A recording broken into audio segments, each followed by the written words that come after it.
Eleanor Pierce sat in a worn diner booth, dressed in thrift store clothes and waiting. 27 men before had run the moment she pretended she couldn't pay for dinner. But when Noah Turner walked in, grease-stained shirt, calloused hands, everything shifted. He smiled, paid her bill without hesitation, then pulled out his phone to tell his daughter goodnight, voice soft and unguarded. For the first time in years of testing hearts, Eleanor felt something she hadn't planned for. Would this 28th man shatter the steel walls she'd built? The diner smelled like burnt coffee and old grease. Eleanor had chosen it deliberately. No one who mattered would ever eat here. The vinyl booth stuck to her cheap jeans, the kind she'd bought specifically for nights like this. Her hair was pulled back in a messy ponytail. No makeup, no jewelry except for the plastic watch on her wrist that cost $3. She looked exactly like someone who couldn't afford dinner. Noah arrived 6 minutes late. He apologized immediately, wiping his hands on his jeans even though they were already clean. The grease stains on his work shirt were permanent, the kind that never washed out no matter how many times you tried. Eleanor had seen men in expensive suits who looked less comfortable in their own skin. "Sorry," Noah said, sliding into the booth across from her. "Had a last-minute job. Transmission gave out on someone's Honda." "Eleanor Ellie," she reminded herself, smiled. "It's fine. I just got here." That was a lie. She'd been here for 40 minutes, watching the door, preparing herself for another disappointment. The dating app profile had been carefully constructed. No mention of money. No photos that showed anything valuable. Just a woman looking for something real. They ordered. Noah asked for a burger and fries. Eleanor ordered the cheapest thing on the menu, a grilled cheese sandwich. She watched him glance at the prices, saw something shift in his expression, but he didn't comment. The conversation started simple. Work, weather, the kind of small talk that filled space between strangers. But Noah didn't perform the way the others had.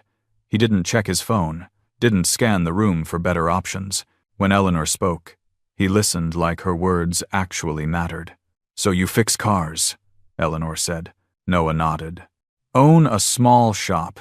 Just me and one other guy. Nothing fancy, but it pays the bills. You like it?" "Love it," Noah said, and there was no shame in his voice. "There's something honest about it. Car's broken, you fix it. Someone needs help, you help them. It's straightforward." Eleanor thought about her office. The boardrooms, the lawyers and accountants who spoke in calculated half-truths. Nothing about her world was straightforward. "What about you?" Noah asked. "What do you do?" This was the script. The moment she'd practiced 27 times before. "I work retail," Eleanor said. "At a clothing store downtown. The pay's not great, but it's something." Noah didn't flinch, didn't look disappointed, just nodded like he understood what it meant to work hard for not enough money. The food arrived. They ate. Eleanor kept waiting for the shift, the moment when Noah would start asking questions that dug toward her bank account, her prospects, her value beyond this booth. But he asked about her family instead, her childhood, what she did on weekends. She lied, of course, created a history of struggle and making do, but parts of it felt true in ways she hadn't expected. The loneliness, the sense that everyone wanted something from her, those parts didn't need exaggeration. Then came the test. Eleanor had perfected the performance. The meal was finished. The check arrived. She reached for her purse, made a show of searching through it, then let her face fall. "Oh no," she said, voice small. "I think I left my wallet at home." This was the moment. The moment 27 men had failed. Some had gotten angry. Others had made excuses and left her with the bill. A few had paid but never called again. Eleanor had documented every reaction, every reveal of true character when money entered the equation. Noah looked at the check, then at her. "Don't worry about it," he said. He pulled out a worn leather wallet and put cash on the table, enough to cover both meals and a decent tip. "Happens to everyone." Eleanor stared at him. "I can pay you back. I can—" "It's fine," Noah said, and his smile was genuine. "Really, it's just dinner. Just dinner." as if $28 wasn't money he'd earned on his back under someone's car, hands scraped and muscles aching, as if helping a stranger was the most natural thing in the world. Eleanor felt something crack inside her chest.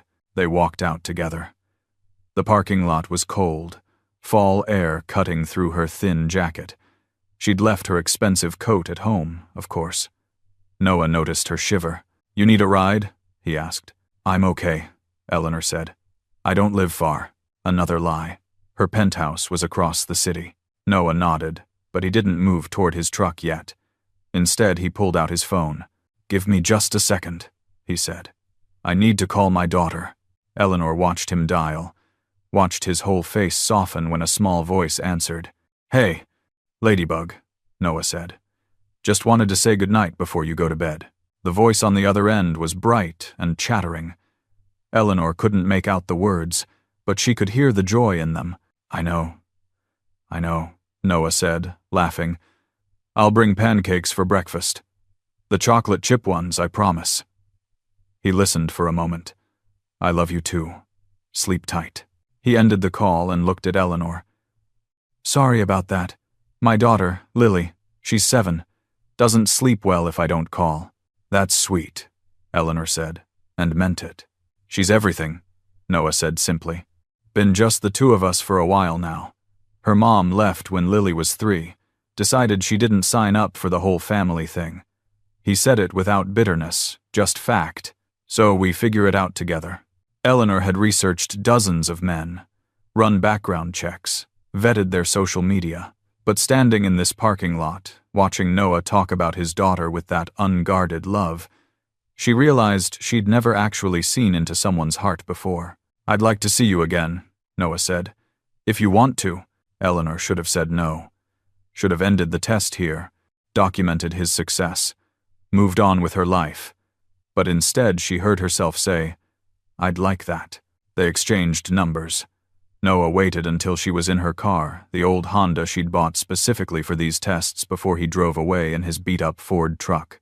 Eleanor sat in the parking lot for 10 minutes after he left, hands on the steering wheel, breathing carefully. In her real car, the one that cost more than most people made in a year, she had a file, 27 names, 27 failures. She'd been so certain test number 28 would end the same way. But Noah Turner had passed every part of her test without even knowing he was being tested, and that terrified her. Because for the first time since she'd started this experiment, Eleanor Pierce didn't want to walk away.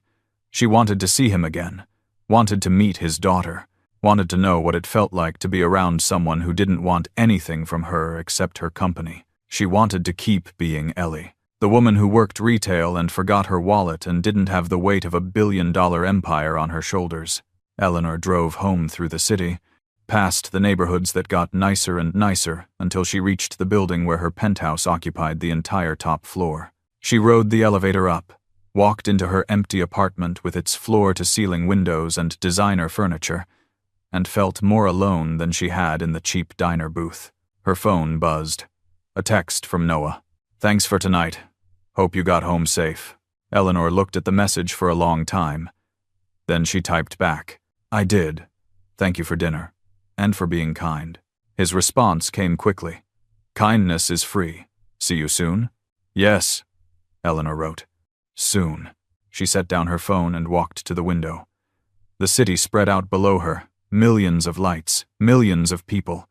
She'd built an empire in that city, made herself untouchable, and somehow, in one night, a mechanic with grease-stained hands had made her feel more seen than anyone had in years.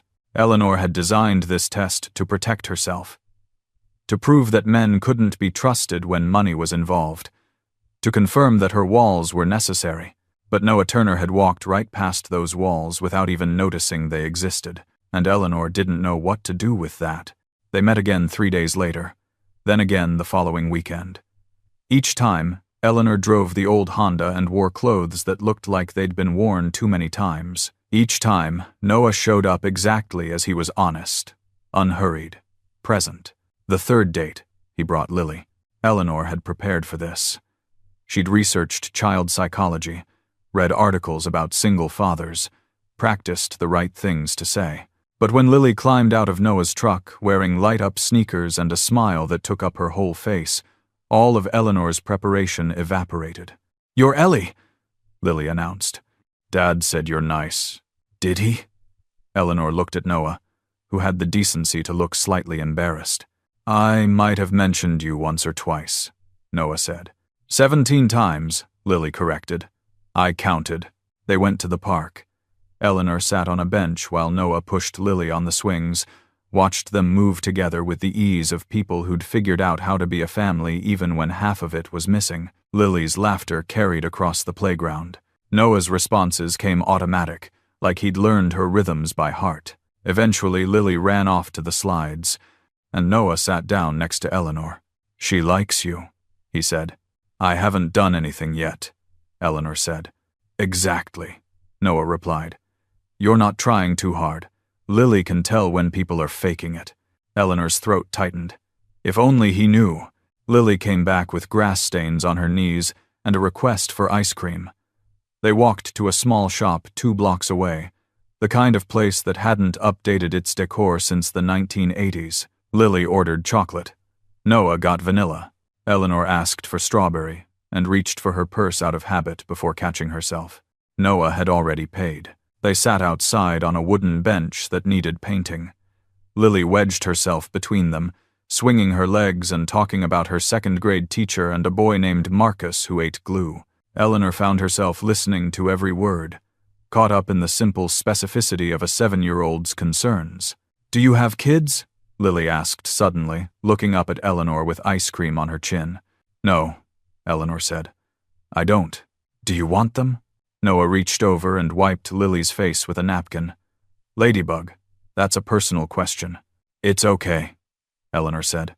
She looked at Lily, at those wide, curious eyes that hadn't learned to hide what they wanted yet. "I never really thought about it before.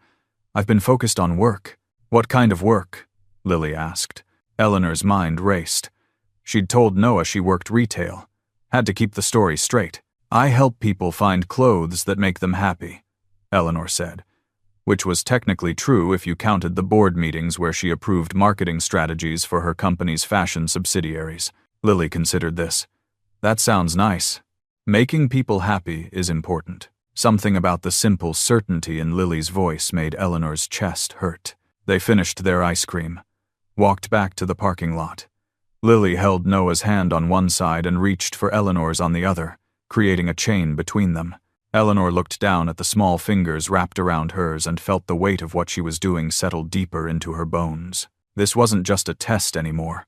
Over the next 2 weeks, Eleanor became part of their routine.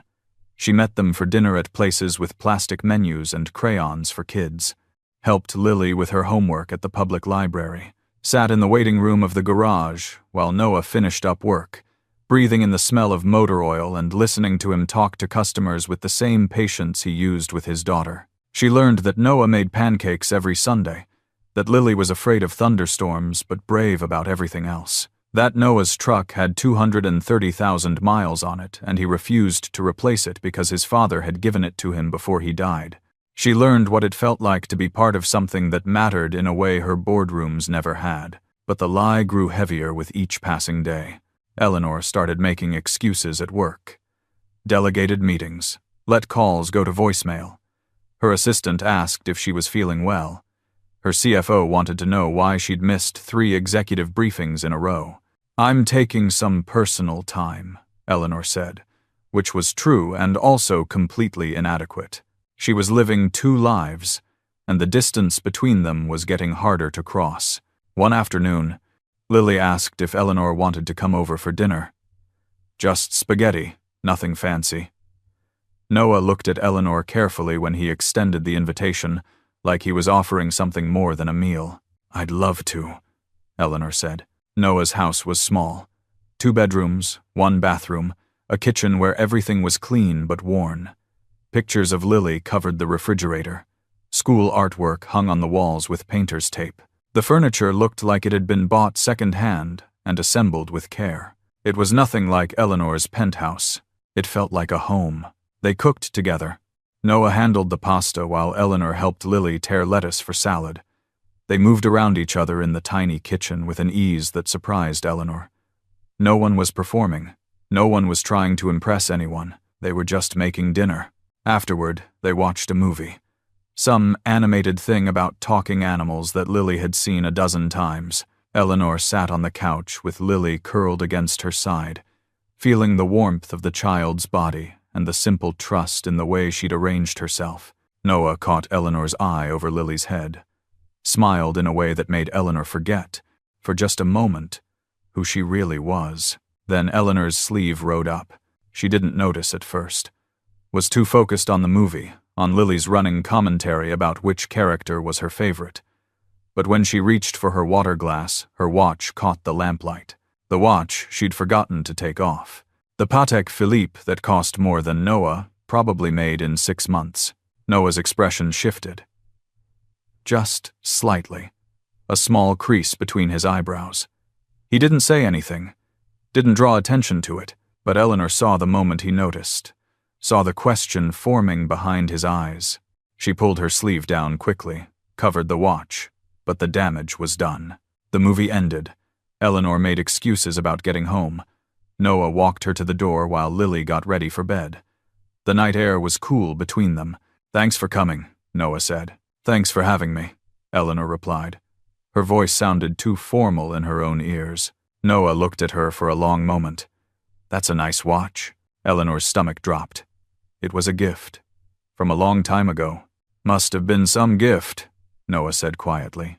"It doesn't mean anything," Eleanor said, which was both true and a lie. The watch meant everything. It was a reminder of who she really was, what she really had, the life she was hiding. Noah nodded slowly. "Okay." But something had shifted. Some small crack in the foundation they'd been building. Eleanor drove home feeling sick. The next morning, her world exploded. She was in a coffee shop, a real one, not the chain places where no one looked twice at anyone when she saw the man with the camera. Recognized him half a second too late. The paparazzo who'd been trying to get photos of her for months. The flash went off. Eleanor turned away. But she knew it didn't matter. He'd gotten the shot. Her face. The coffee shop, the cheap clothes that didn't match the woman the tabloids knew as Eleanor Pierce. Tech billionaire, CEO of Pierce Industries. She left without her coffee.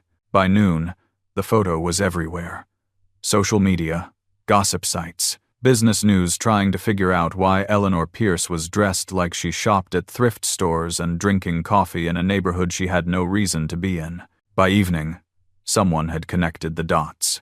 The dating profile, the cheap restaurants, the pattern of behavior that didn't match her net worth. The headlines wrote themselves. Billionaire's secret broke girl act. CEO catfishes her way through dating apps. Eleanor Pierce's poor girl cosplay.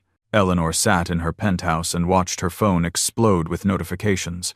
Calls from her PR team, texts from her board members, emails from lawyers asking how they should handle this. But the only message that mattered was the one that didn't come. Noah didn't call, didn't text. Eleanor knew what that silence meant. She'd been exposed. The test was over, and she'd lost the one person who'd actually passed it. 2 days later, she drove to Noah's house. Used her real car this time because there was no point in hiding anymore. The Tesla looked obscene parked in front of the modest home with its chain-link fence and dying grass. Noah answered the door. His face was carefully blank. "Can we talk?" Eleanor asked. "I don't think that's a good idea," Noah said. "Please," Eleanor said. "Let me explain." "Explain what?" Noah's voice was quiet, but there was steel underneath. "Explain that you've been lying to me for weeks? That you dressed up like you were poor to see if I'd what? Pass some kind of test?" "It wasn't like that," Eleanor started. "It was exactly like that." Noah cut her off. "I saw the articles, Eleanor, or Ellie, or whoever you actually are. You've done this 27 times before, made a game out of people's decency." "It wasn't a game," Eleanor said. Her voice cracked. "I needed to know." "Needed to know what? If I was good enough? If I'd love you for your money?" Noah's jaw tightened. "I didn't even know you had money. I just knew I liked being around you. That Lily liked being around you. I thought you were real." I am real, Eleanor said desperately. Everything I felt, everything we had, that was real. But you weren't, Noah said. The woman I fell for doesn't exist. She was just a costume you wore to test people like me. The word fell hit Eleanor like a physical thing. He'd fallen for her. For Ellie. For the woman who didn't exist. Where's Lily? Eleanor asked. At her friend's house, Noah said. And she's going to stay there until you leave. Because I can't let her get more attached to someone who's just going to disappear. I'm not going to disappear, Eleanor said. You already did, Noah replied. The second you lied about who you were. He started to close the door. Eleanor put her hand against it. I know I messed up, she said. I know I hurt you, but I need you to understand why. I don't care why, Noah said, and for the first time his voice rose. I don't care if you got hurt before or if men used you or if you had reasons. You used me. You used my daughter. You made us care about someone who wasn't real. She was real, Eleanor said again, but her voice had no strength left. Noah looked at her with something that might have been pity or might have been exhaustion. I need you to leave, he said quietly. And I need you to not come back. He closed the door. Eleanor stood on the porch for a long time. Inside, she could hear nothing. No movement, no sound. Just silence, where there used to be laughter and warmth, and the feeling of belonging somewhere. She walked back to her car, sat in the driver's seat. The leather was soft and expensive. The dashboard glowed with technology that cost more than everything Noah owned. She had designed this car through one of her subsidiary companies, had picked out every detail. It felt like a prison. Eleanor drove home through streets that blurred through tears she didn't remember starting to cry. She'd spent years protecting herself, building walls, testing people to make sure they couldn't hurt her the way she'd been hurt before. And in the process, she'd hurt the first person who'd actually seen past all of it. The irony wasn't lost on her. She'd won her test. Noah had passed every part of it. Had proven himself to be exactly what she'd been looking for, kind, honest, real, and she'd lost him anyway. Because the test itself had been the problem all along. Eleanor didn't sleep that night, or the next. She sat in her penthouse surrounded by everything she'd built and felt the emptiness of it press against her chest. Her assistant called twice.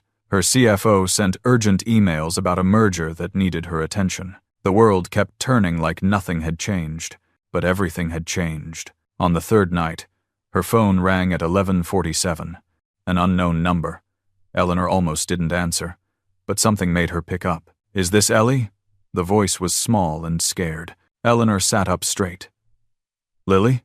I'm sorry for calling, Lily said, and Eleanor could hear tears in her voice. I took Dad's phone when he was sleeping. I found your number in his contacts. Lily, what's wrong? Are you okay? I heard Dad talking to his friend, Lily said. The words came out in a rush. He said you lied about who you were, that you were testing him, that you were rich and just pretending. Eleanor closed her eyes. Lily, I don't understand, Lily interrupted. Why would you pretend to be someone else? Did you not like us? Were we not good enough? The question hit Eleanor like a fist. No. God, no. That's not Lily. You and your dad are the best people I've ever met. Then why did you lie? Eleanor tried to find words that a 7-year-old could understand. Words that would explain years of disappointment and self-protection and fear. I was scared, Eleanor said finally. I've met a lot of people who only wanted to be around me because of my money. I wanted to know if someone could care about me without it. That's dumb, Lily said with the brutal honesty of children. Dad doesn't care about money. He says people are more important than things. Your dad's right, Eleanor said. Then why didn't you just tell him the truth? Lily asked. Eleanor had no good answer for that. I miss you, Lily said quietly. You made Dad smile more, and you helped me with my homework, and you didn't talk to me like I was stupid. I miss you too, Eleanor said, and her voice broke on the words. So much. Will you come back? Lily asked. I don't think your dad wants me to, Eleanor said carefully. He's just sad, Lily said. He gets quiet when he's sad. But maybe if you explained. There was a sound in the background. A door opening. Noah's voice, sharp with concern. Lily, what are you doing up? I have to go, Lily whispered into the phone. But Ellie, I don't think you're bad. I think you just made a mistake. The call ended. Eleanor sat in the dark holding her phone. Out of the mouths of children, a mistake. As if it were that simple. As if she could apologize and everything would go back to the way it was. But maybe simple was what she needed. She'd complicated everything by trying to protect herself. By building tests and walls and layers of deception. Maybe the truth was the simplest thing she could offer. Eleanor pulled up Noah's number. Stared at it for 5 full minutes. Then she started typing. I know you don't want to hear from me. But Lily just called. She's upset. I told her I made a mistake. Because I did. I made a lot of mistakes. And I'm sorry. She hit send before she could second-guess herself. The response came 10 minutes later. I know she called. I found her in the kitchen with my phone. She thinks she can fix everything. Eleanor typed back. Can she? The 3 dots appeared and disappeared several times. Then finally, I don't know. It wasn't a no. It wasn't forgiveness either. But it was something. Eleanor looked out at the city. At the lights stretching to the horizon. Somewhere out there, Noah was probably sitting in his small house, trying to explain complicated adult problems to a 7-year-old who just wanted the people she cared about to be happy. Eleanor made a decision. She grabbed her keys and drove across the city. The roads were empty at this hour. No traffic to slow her down. No time to change her mind. She reached Noah's neighborhood just after 1 in the morning. All the houses were dark except his. A light glowed in the front window. Eleanor parked and walked to the door, knocked before fear could stop her. Noah opened it. He looked exhausted. It's the middle of the night, he said. I know, Eleanor replied. But Lily called me, and I couldn't stop thinking about what she said. What did she say? That I made a mistake, Eleanor said. And she's right. I did. A lot of them. But the biggest one was not trusting you with the truth from the beginning. Noah leaned against the doorframe. Why didn't you? Because I've been hurt before, Eleanor said. By men who said they loved me but really loved my bank account. By people who saw my money before they saw me. I built those tests to protect myself, to prove that everyone was the same. And we weren't, Noah said quietly. You weren't, Eleanor agreed. You saw Ellie. This broken-down version of me with cheap clothes and no prospects. And you cared anyway. You paid for dinner. You introduced me to your daughter. You let me into your life without asking what I could do for you. Because that's not how love works, Noah said. I know that now, Eleanor said. But I'd forgotten. I'd spent so long protecting myself that I forgot what it felt like to just be with someone, to trust them. Noah was quiet for a long moment. You hurt me. Not because you're rich. Because you lied about who you were. I know, Eleanor said. And I'm sorry. I'm so sorry. If I could go back and do it differently. But you can't, Noah interrupted.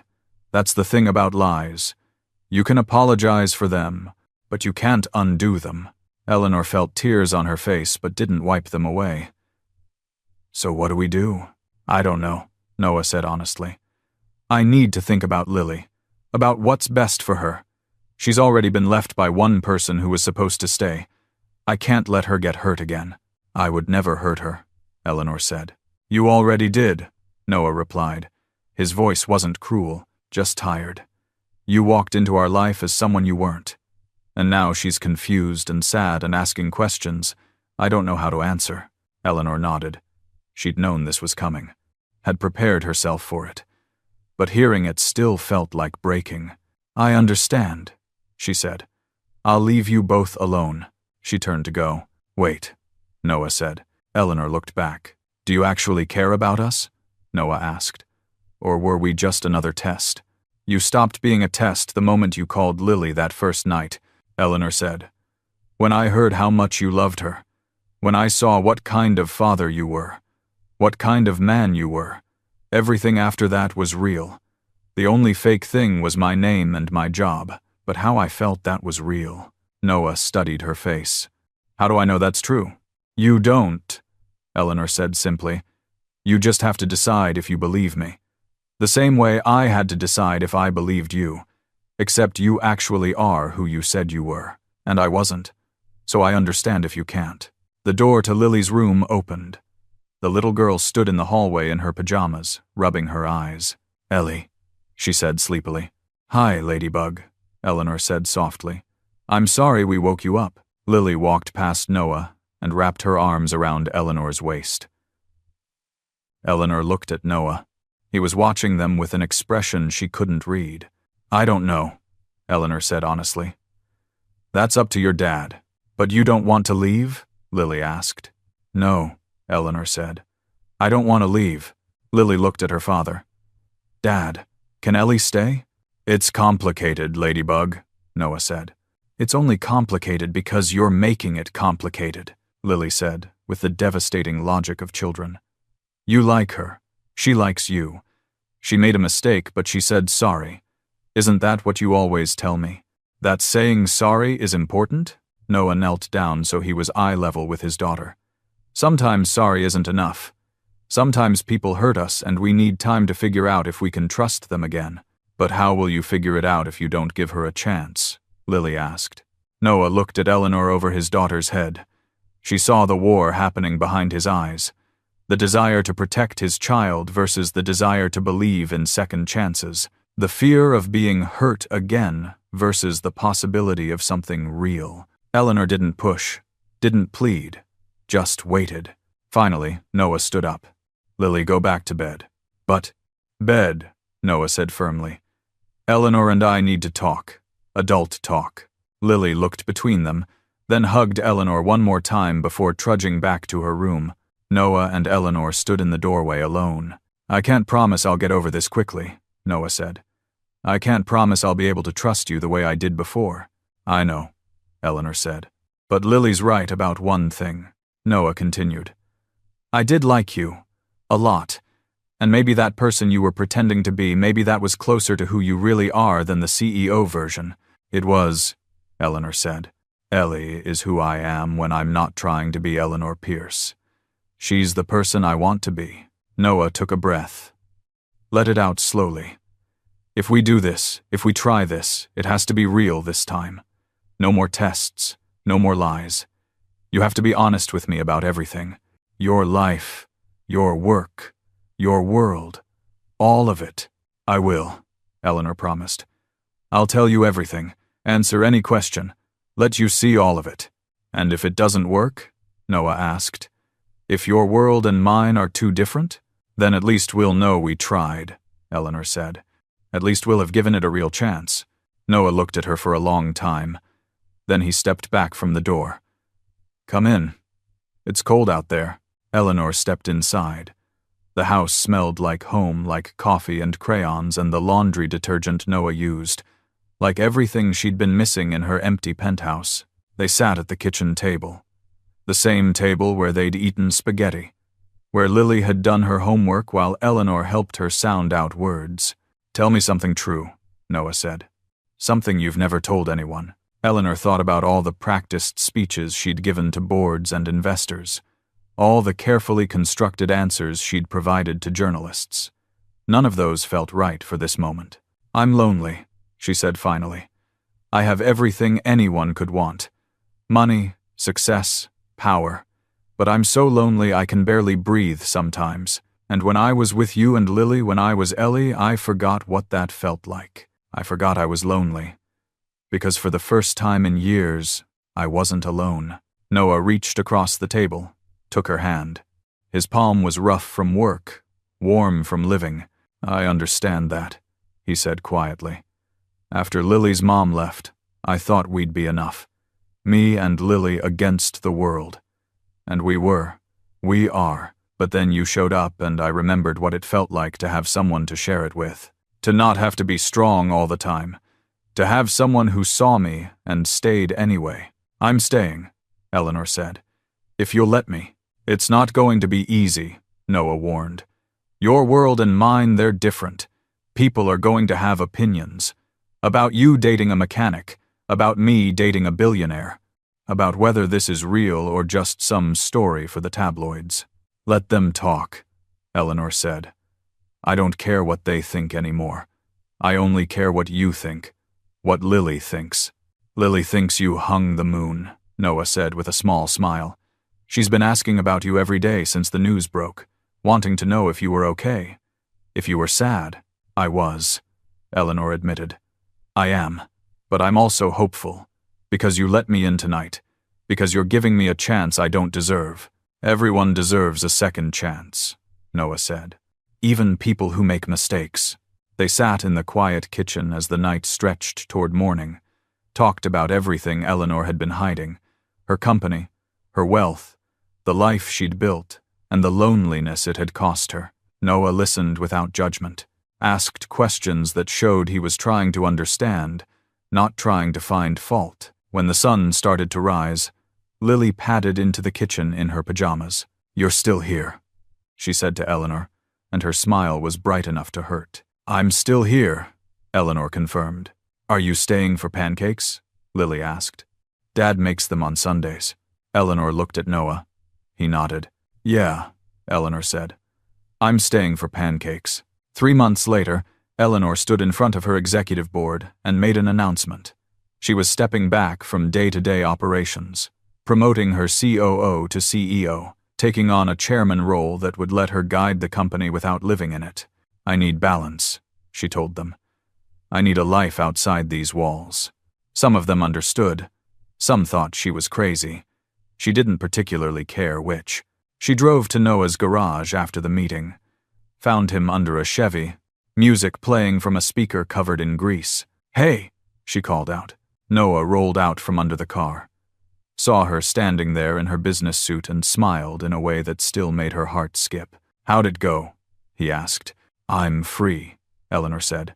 Well, freer. I still have responsibilities, but I'm not drowning in them anymore. Noah stood up, wiped his hands on a rag. You sure about this? Giving up control? I'm not giving it up, Eleanor corrected. I'm sharing it. Trusting other people to do their jobs so I can actually live my life. And what does living your life look like? Noah asked. Eleanor looked around the garage, at the cars waiting to be fixed, at the calendar on the wall with Lily's soccer schedule marked in red, at Noah standing there with oil on his shirt and love in his eyes. It looks like this, she said. Like Sunday pancakes and homework help and sitting in this garage while you work, because I'd rather be here than anywhere else. Noah pulled her close, careful not to get grease on her suit. You know people are still talking, right? About us, about whether this is real. Let them talk, Eleanor said against his chest.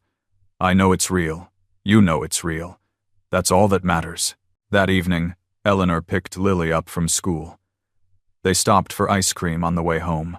Lily chattered about her day, about the spelling test she'd aced and the boy who'd finally stopped eating glue. Ellie, Lily said as they pulled into the driveway. Yeah, Ladybug, are you going to marry my dad? Eleanor nearly dropped her ice cream. Where did that come from?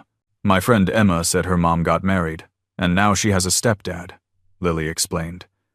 I was wondering if you'd be my stepmom. Would you want that? Eleanor asked carefully. Lily thought about it seriously. I think so. I mean, you're already kind of like a mom. You help with homework, and you make sure I eat vegetables, and you give really good hugs. Eleanor felt her throat tighten. Those are important mom qualities. So will you? Lily pressed. That's something your dad and I would have to talk about, Eleanor said. If we decide to get married, you'll be the first to know, I promise. Lily seemed satisfied with that answer. Inside, Noah was making dinner. Eleanor came up behind him and wrapped her arms around his waist.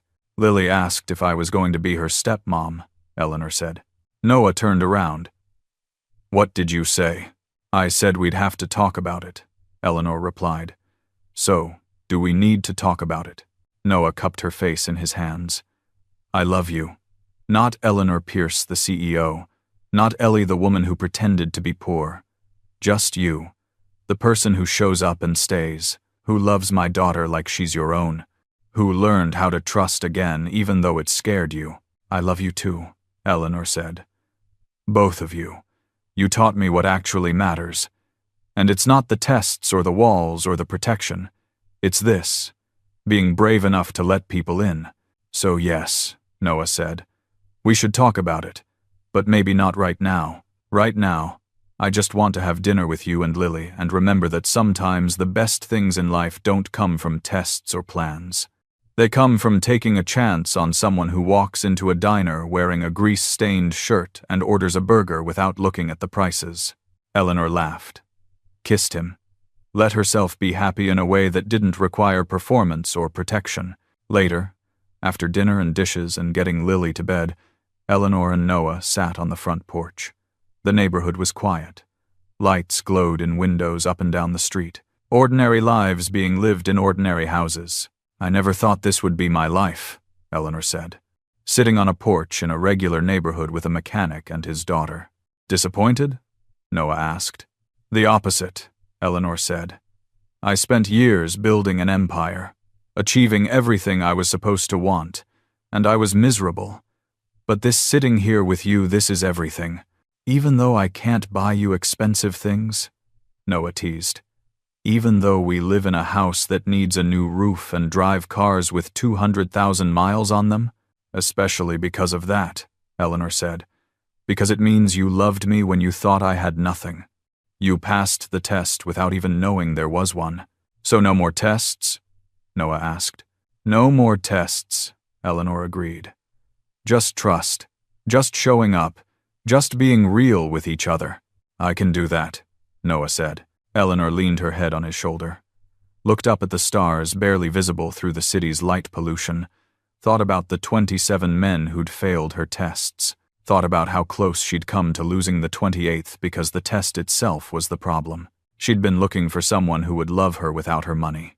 But what she'd really needed was to learn how to love herself enough to let someone in, to trust that she was worth more than her bank account. That kindness and honesty and showing up mattered more than any test she could design. Noah had taught her that, he and Lily both. They'd taught her that the strongest thing she could do wasn't building walls. It was taking them down, letting people see her, being vulnerable enough to say, "I'm scared," and "I'm lonely," and "I need you." That was the real test. And finally, after 28 tries, Eleanor Pierce had passed.